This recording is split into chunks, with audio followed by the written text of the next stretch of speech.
Je vais finir par vous raconter une petite histoire. L'histoire de l'humanité. Ou l'histoire de la naissance de Pharaon. Puisque Pharaon, à chaque fois, il y a naissance de Pharaon, l'arrivée du bâton de Moïse, l'arrivée du porteur de message, des porteurs de message, et bien sûr, on revient à zéro. Bien sûr, les gens essayent d'apprendre et comprendre et avancer. Alors était une fois un être humain qui est proche de Dieu, qui ne regarde pas le ciel comme ça. Plutôt, il regarde par terre, il regarde la terre. Il voit qu'est-ce qu'il peut planter de bon comme valeur dans cette vie pour profiter de la demeure finale. Son slogan, c'est Bismillahirrahmanirrahim. Je ne fais que planter, que semer les isms d'Allah, les valeurs d'Allah Azza wa Jal. Bien sûr, Allah bihamdihi fait le reste. Il lui donne ici-bas avant le jour dernier. Cette personne était libre. Libre de toute manipulation. Puisque tout ce qui l'intéresse, c'est les valeurs. Alors quand il y a un religieux qui lui dit « déteste », il va lui dire « non, excuse-moi, Allah Azza wa Jal ne me demande jamais de détester ».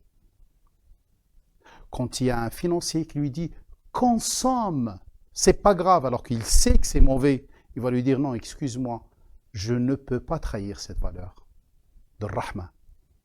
Et quand il y a un gouverneur qui essaye de le programmer, il résiste, il lui dit « non, ana la a'budu illallah ».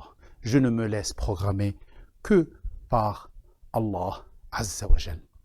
Alors, dans ce cas-là, la manne du Créateur est ouverte pour les sécuriser pendant qu'ils vont vers leur vraie demeure.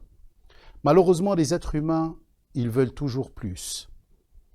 Et certains commencent à utiliser les valeurs divines pour un bien éphémère de cette vie. Et c'est la naissance de la pyramide. Appelez-la la pyramide de Maslow ou autre, en tout cas la naissance de la pyramide. On te fait croire que tu as des besoins physiologiques, tu dois les assurer. Besoin de sécurité, tu as besoin d'appartenance, tu as besoin d'estime, tu as besoin de t'accomplir, alors que tu as besoin d'une seule chose, de te laisser programmer par Allah, et c'est lui qui te donne les fruits. Bien sûr, malheureusement, petit à petit, il y en a certains, puisqu'ils aiment bien cela, ils aiment bien monter en haut sur cette terre, être ali, arrogants, ils utilisent même les gens pour monter. Et c'est ça la catastrophe.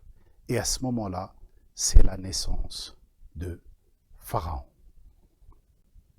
J'espère que vous avez compris comment ça se passe. Ce n'est pas vraiment un complot comme ils le disent certains. Simplement, c'est une élite qui se rassemble autour d'un faux idéal pour servir leur intérêt.